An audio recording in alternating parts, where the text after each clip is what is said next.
In addition to widespread grassroots opposition to the presence of asylum seekers, politicians at the national level have also joined the fray, openly expressing anti-asylum seeker sentiment. The most vocal of these has been the member of Knesset from the ultra-right National Union Party, Michael ben-ari. Ben-ari calls himself a student of Rabbi Meir Kahana, the radical right-wing demagogue who was banned from the Knesset in 1988 for his racism. I interviewed Ben-ari at his Knesset office in August 2010. Referring to both migrant workers from Asia and to asylum seekers from Africa, ben-ari insisted that they should be deported out of Israel. אז גם אני מוכן ללכת לארוז לפיליפינים את החפצים, ושיחזרו הביתה. יחזרו הביתה לפיליפינים, יש להם שם בית. יש להם שם בית. מה זה גירוש? איזה גירוש? הם שווים הביתה. כל מדינה בעולם מתוקנת הייתה עושה את זה. נהפוך להיות מדינת הגירה, אבל יש כאלה שעוינים את המדינה. ולכן הם רוצים להפוך אותה למדינת אזרחי כל העולם. נביא לפה 1,000,000 אפריקאים, 500,000 פיליפינים, 2-3 מיליון סינים, ושלום על ישראל. Ben-ari doesn't only incite against asylum seekers in the Knesset and in the media, he also rallies residents of Tel Aviv to publicly protest the presence of asylum seekers in their neighborhood. At a December 2011 march through the South Tel Aviv park frequented by many asylum seekers, I filmed him leading an angry crowd in chants of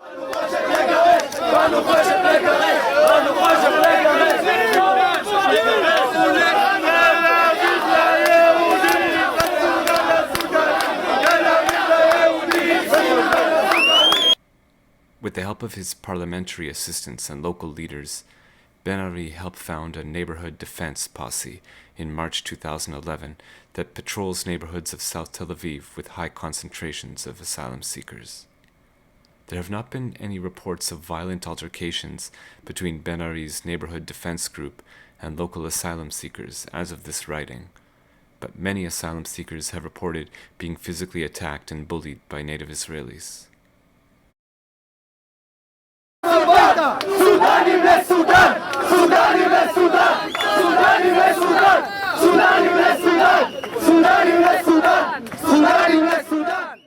At the December 2011 anti-asylum seekers rally, Ben-ari explained to the assembled crowd that he had channeled their street-level political activity into practical results. He recounted a recent deliberation in the Knesset to demonstrate that this is the case. זה יגרום לנתניהו. אני רוצה לספר לכם איך נתניהו התעורר. לפני שבועיים ממש, ועדת חוץ וביטחון יושב נתניהו. אמרתי לו, אדוני ראש הממשלה, לא תעשה מתקני שהייה, יבואו לפה עוד אלפים רבים, בסוף תעשה מתקני שהייה. זה יעלה לך פי כמה וכמה. אומר נתניהו, אני לא תמיד מסכים עם בן-ארי, בזה אני מסכים איתו. אמרתי לו, תדע לך בנימין, אדוני ראש הממשלה. תדע לך, אדוני ראש הממשלה. האנשים שלך מהליכוד עוברים אליי. ראיתי שמשהו זז לו בפנים. למחרת הוא היה אצל מאיר יצחק הלוי שעושה עבודה נהדרת באילת. הלוואי ופה היו עושים עבודה כזאת. עושה עבודה נהדרת שם. לא מסכים לפתוח בתי ספר, לא נותן להם להסתובב איפה שהם רוצים. יודע איך להתנהג. עדיין יש שם גם הרבה עבודה. וביום רביעי מגיע שר ישי, אומר בכנסת יהיה מתקני שהייה. שאלתי אותו, יש לוח זמנים? הוא לא עונה לי. אמרתי לו, אתה מוליך שולל! מיום שני לרביעי, פגשתי אותו לאחר מכן בחוץ. אומר לי השר ישי, נתניהו צרח על שטייניץ שישיג את הכסף. רבותיי, כל זה בגלל דבר אחד, כי אנחנו התעוררנו. אנחנו לא מתכוונים להירדם. While Ben-ari is certainly the most vocal public figure to demand the deportation of asylum seekers, he is not nearly the most powerful. Several members of the government who hold ministerial positions also speak openly of expelling asylum seekers from the country. One of these is Interior Minister Eli Yishai, leader of the ultra-Orthodox Shas party, the third largest party in the governing coalition. As Interior Minister, Yishai has final word over who is permitted to enter the country, who is granted asylum, residency, and citizenship. In October 2009, Yishai told Israel Channel 2 that asylum seekers and other foreigners from the so-called Third World must not be allowed to enter Israel, because if they are permitted to, they will infect Israelis with a whole host of diseases, both physical and societal. אם יבוא לפה עכשיו מאות אלפי עובדים זרים, עם מחלות חצבת, שחפת, עץ, סמים, נתונים קשים שאנחנו לא יודעים אותם. האם מישהו, אחד אבל, מאזרחי מדינת ישראל, אחד, היו מוכנים שיכנסו בקצב הזה, באדישות של ממשלות ישראל, עכשיו סוף סוף אני מקווה שיהיה גדר. האם מישהו מאזרחי מדינת ישראל היה מוכן שיכנסו פה 1,000,000 או 2 או 2.5 סודנים ואריתראים ועוד לפה? האם מישהו מאזרחי מדינת ישראל היה מוכן, עם כל ההתייפיפות הזאת, לראות פה במדינת ישראל 1,000,000 או 1,500,000 זרים? Over 2 years have passed since Yishai made those slanderous statements, smearing entire populations with blood libel. In that time, thousands of asylum seekers have entered the country, and yet no outbreaks of serious diseases have resulted from their presence. It is worth noting that these types of statements are not exceptions to the rule, but the rule itself for members of Yishai's Shas party. In October 2010, the group's spiritual leader, Ovadia Yosef, compared all non-Jewish people to donkeys who serve their masters, stating that, quote, "The sole purpose of non-Jews is to serve Jews." In July 2010, residents of South Tel Aviv convinced over 24 Tel Aviv rabbis to draft a letter explicitly calling upon Israelis not to rent apartments to asylum seekers and foreign workers. The phenomenon quickly spread to other cities across the country.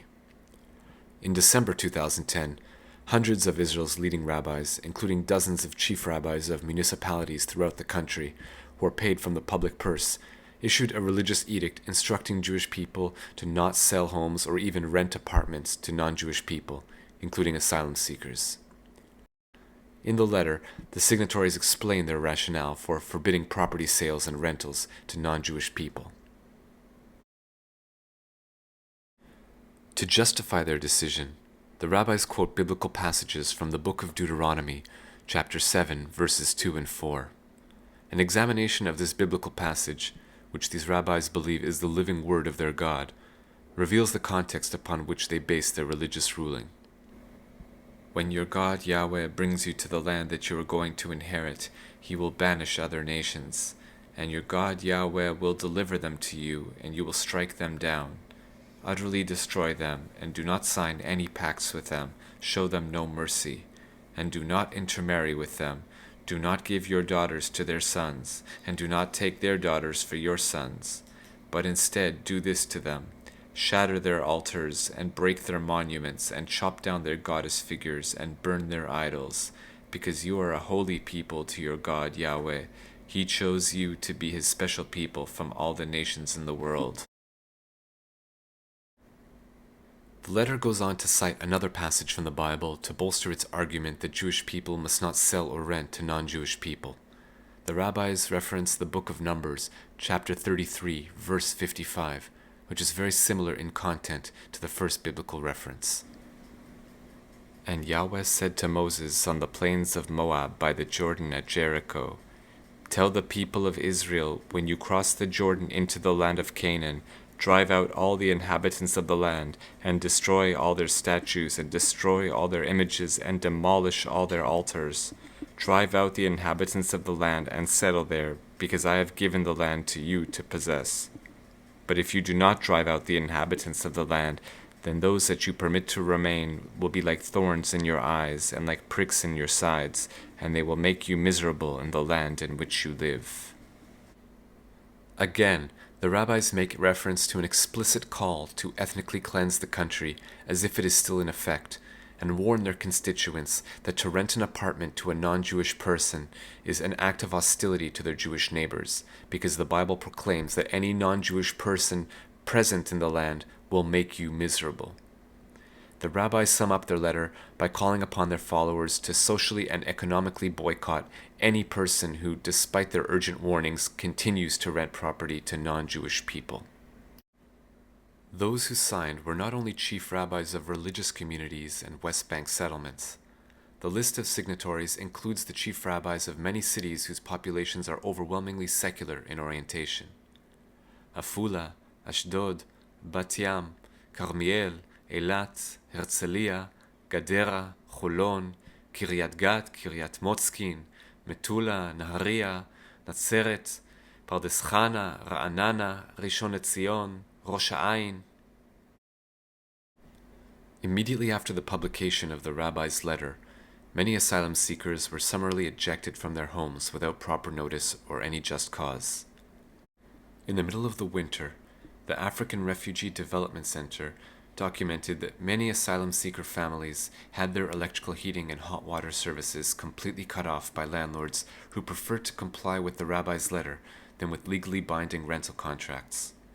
Needless to say, as far as the ARDC is aware, none of these landlords who violated the terms of their rental agreements have suffered from any legal repercussions as a result of their actions. The rabbi's letter has clearly made it much more difficult for non-Jewish people in general, and for asylum seekers in particular, to secure housing in Israel ever since. The ARDC itself has had a hard time finding suitable office space, as several potential landlords expressly refuse to rent to an organization that supports asylum seekers. After the rabbi's letter was publicized in the Israeli media, Prime Minister Benjamin Netanyahu condemned the religious edict at a Bible trivia contest that he attended. Since that time, he has made no public comment on the matter, nor taken any action. As of this writing, the religious edict has not been retracted and remains in effect. No disciplinary action has been taken against the rabbis for signing the letter, and the municipal chief rabbis continue to receive considerable salaries from state coffers.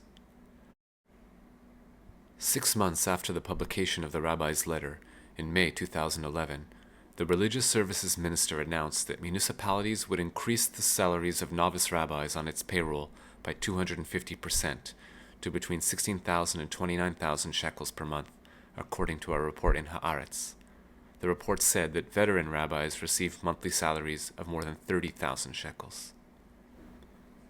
According to Israel's Central Bureau of Statistics, the average Israeli salary for the month of October 2011, the last month for which statistics were available by the time of this writing, was 8,555 shekels. The Declaration of the Establishment of the State of Israel, the state's foundational text, explicitly declares that the country, quote, will ensure complete equality of social and political rights to all its inhabitants, irrespective of religion, race, or sex. In its own submission to the CERD, the state has noted that Section 144B of the Penal Law, quote, provides for a penalty of up to 5 years imprisonment for a person who publishes material with the intent to incite racism, even if ineffectual in result.